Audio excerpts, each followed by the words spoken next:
राधा स्वामी जी। आज के सत्संग की वाणी स्वामी जी महाराज जी की है। 12 मासा फागुन मास नोमा। सत्संग के वचन। फागुन मास रंगीला आया, धूमधाम जग में फैलाया। इस महीने का विषय है कि रूह मालिकी अंश है, जे सतनाम मकामे हक से आकर दुनिया में फंस गई। इसने मन इंद्रियों के अधीन होकर अपना देश बुला दिया। तब सतपुरुष ने रहम खाकर संत सतगुरु का रूप धारण करके जीवों को सुरत शब्द की राह बताकर दुर्धाम पहुंचाया और राह की मंजिलों का भेद बताया। हमारे हिंदुस्तान के दूसरे प्रांतों में फागुन का महीना होली खेलने का है। पंजाब में तो 2-4 दिन खेलते हैं, लेकिन बाकी हिंदुस्तान में सारा महीना खेलते हैं। कई जगह साथ में डफ और मंजीरे भी बजाते हैं। अंग्रेज कहा करते हैं कि वे दिन कब आते हैं जब सारे हिंदू पागल हो जाते हैं। ये हिंदुस्तान में हिंदुओं के लिए हंसी खुशी का महीना है। गर गर बाजे गाजे लाया, जांज मंजीरा डफ बजाया। घर घर में बाजे गाजे बजते हैं, रंग छिड़के जाते हैं, बांड नकले उतारते हैं। मतलब कि हिंदुस्तान में अजीब चहल पहल, अजीब खुशी होती है, क्योंकि संतों का काम दुनिया के लोगों को अंदर ले जाना है। इसलिए वे हर मुमकिन तरीके से मिसाल दे देकर जीवों की रुचि मालिक की तरफ ले जाते हैं। जिक्र है बुल्ले शाह मालिक की तलाश में फिरता हुआ एक नगर के बाहर पहुंचा। आगे कुछ औरतें स्यापा यानी कि मौत के समय रोना पीटना कर रही थी। जब बुल्ले शाह ने यह नज़ारा देखा तो खुद भी रोने पीटने लग पड़ा। किसी ने पूछा, हजरत ये क्या है? तो कहता है, हाइया साइया जंगल ढूंढे बेले ढूंढे ढूंढियां सबे जाइयां।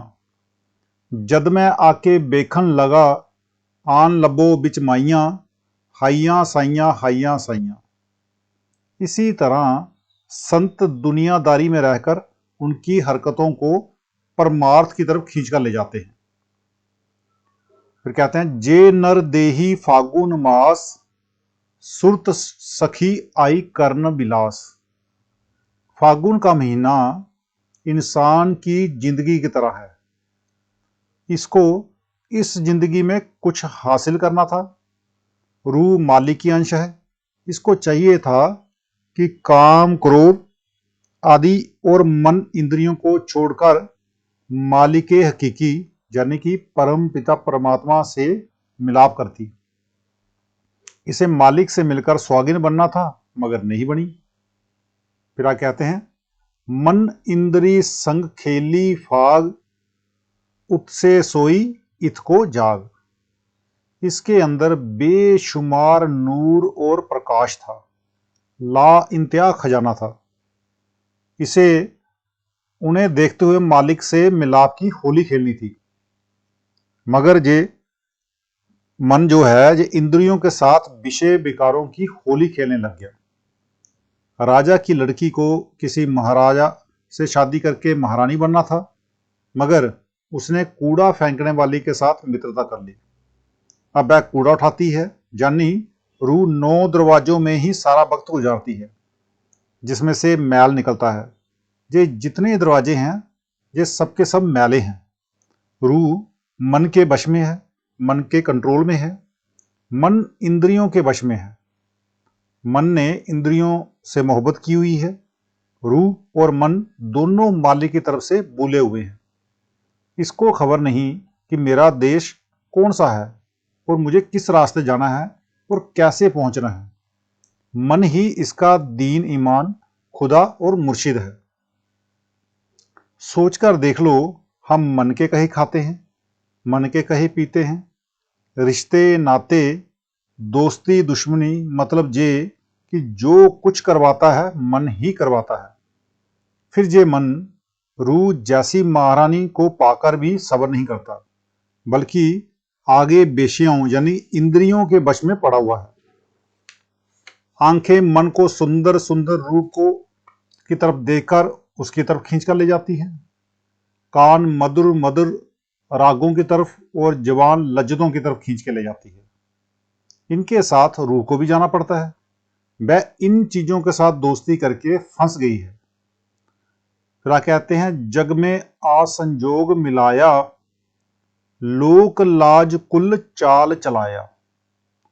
ये जो मन है 5 तत्वों के सतोगुणी अंश से बना हुआ है। मन भी जड़ है, इंद्रियां भी जड़ हैं। मन दुनिया के भोगों और अन्य सामानों का आशिक है। काम क्रोध लड़ाई झगड़ा निंदा आदि में डूबा हुआ है। दुनिया में कोई भी सुखी नहीं। किसी को कौम का दुख है, किसी को मजहब का, किसी की लड़की विधवा है, किसी का लड़का विदुर है, किसी की बहू विधवा है, किसी को कर्ज का दुख है, किसी को कोई शारीरिक रोग है। मतलब कि रूह ने जहां आकर अनेक प्रकार के दुख उठाए, अपनी कौम यानी सतनाम की लाज खो दी और बाहर की कौमों की लाज शर्म रख ली। एक कौम बनाकर दूसरी कौमों के साथ ईर्ष्या द्वेष बैर तंगदिली और नफरत करने लग गई। फिर आप कहते हैं, भोग रोग परिवार बंधानी, फगुआ खेली होली ठानी। ज्यों ज्यों मन ज्यादा लचते लेता गया, त्यों त्यों बीमारियां बढ़ती गई। जितनी ऐशो इशरत उतने ही दुख आते हैं। इसी रूह ने जहां आकर ये होली खेली। फिर आगे कहते हैं, धूल उड़ाई शानी खाक, पाप पुण्य संग हुई नापाक। हमारे देश में फागुन के महीने में 2 किस्म की होली खेली जाती है। जो अमीर हैं वे तो रंग डालते हैं, मगर जो गरीब हैं वे मिट्टी गोबर वगैरह घोलकर एक दूसरे पर डालते हैं। इस रूह ने भी रंग से होली खेलने के बजाय मिट्टी वगैरह से होली खेली, यानी डाके डाले, खून खराबे किए, दुराचार किया और भी कई बेशुमार गुनाह किए। गुनाहों की गठरी बांध ली, पुण्य और पाप की खाक उड़ा दी। पाप और पुण्य दोनों इसके लिए जंजीर हैं। अगर पुण्य किए तो उसको भोगने के लिए स्वर्गों में जाना पड़ेगा, और जब पुण्य खत्म हो जाते हैं तो फिर से जन्म मरण के पिंजरे में कैद हो जाना पड़ता है। और फिर अगर पाप किए तो नरकों में जाना पड़ेगा। वहां बड़े लंबे समय तक सजा पाकर जब छुटकारा हुआ तो फिर से 84 के चक्कर में धक्के खाने लगती है। तो हमारी रूह इसी तरह से 84 के चक्करों में घूमती है, पाप और पुण्य को। पाप और पुण्य ने मिलकर ये दुनिया बनाई है। इसीलिए फकीर ना पाप मांगते हैं ना पुण्य, बल्कि इन दोनों जंजीरों को तोड़कर मालिक से मिलाना चाहते हैं। वे सच्ची रूहानियत को जानते हैं। फिर आगे कहते हैं, इच्छा गुण संग मैली बेई, रंग तरंग बासना गही। ज्यों ज्यों मन ने दुनिया की लज्जतें और अन्य भोगों के ख्याल उठाए, त्यों त्यों ये नापाक होता गया। इसी तरह आशा मनसा रिश्वत पाप आदि के सैकड़ों ख्यालों से रूह भी मैली हो गई। तो रूह की मैल को उतारने के लिए पूरा संत, पूरा गुरु चाहिए, ताकि हम उसके पास जाएं। जो वो जुक्ति बताए, जिसको हम पंजाब में नाम शब्द वो कहते हैं, अगर वो जो भी जुक्ति बताते हैं वो उनसे ले, जिसको हम बाकी हिंदुस्तान में दीक्षा कहते हैं। किसी पूरे संत से दीक्षा ले और जैसे वो संत कहते हैं उसको वैसा वैसा करें, और तभी मुक्ति मिलेगी। क्योंकि वो रास्ता जानते हैं कि उस रास्ते से कैसे जाना है और मुक्ति को कैसे हासिल करना है। तो इसलिए हम सब लोग पूरे संत, पूरे गुरु की शरण में जाकर जैसा वो कहता है वैसा हम करें, तभी मुक्ति हो पाएगी। तो आज का सत्संग इतना ही। मिलते हैं कल के सत्संग में। राधा स्वामी जी।